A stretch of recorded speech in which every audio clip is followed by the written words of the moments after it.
Bonjour! Aujourd'hui, je vais vous raconter une petite histoire un peu triste, mais ça a une bonne leçon.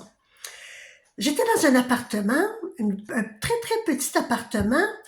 Il était joli, il était bien, mais jour après jour, je commençais à me sentir très faible.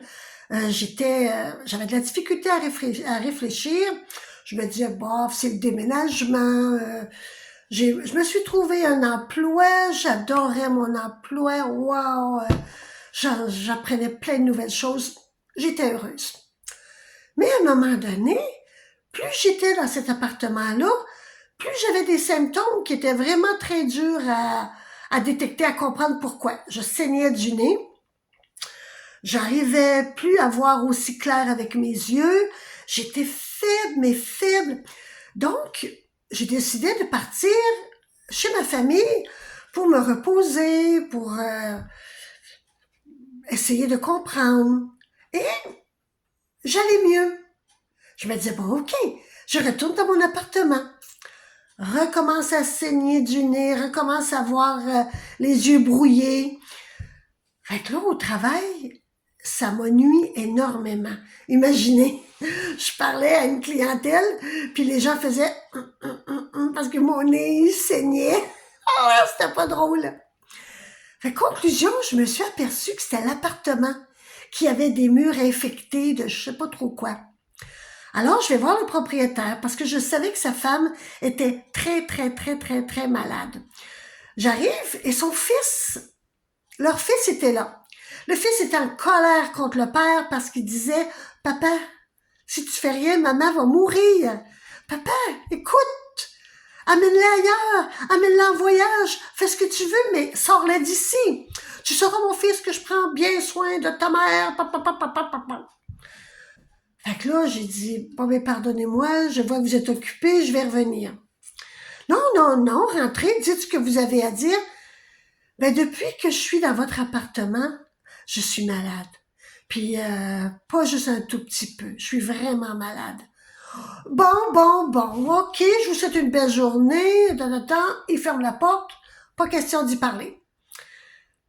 Je décide d'y retourner quelques jours plus tard parce que c'était trop grave. Parce que mon emploi était en jeu en plus. Alors, j'arrive et la dame était là. Elle était pâle, elle était pas en forme.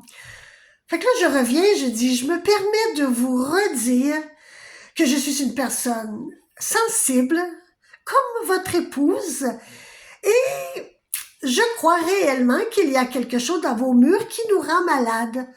Autant moi que elle. Vous dites malade, malade. Vous avez quoi? Mon nez saigne, mes yeux perdent de la vue, je suis super faible et dès que je vais à la maison, chez moi, chez ma famille, je me sens bien. Donc, je suis convaincue que c'est dans les murs.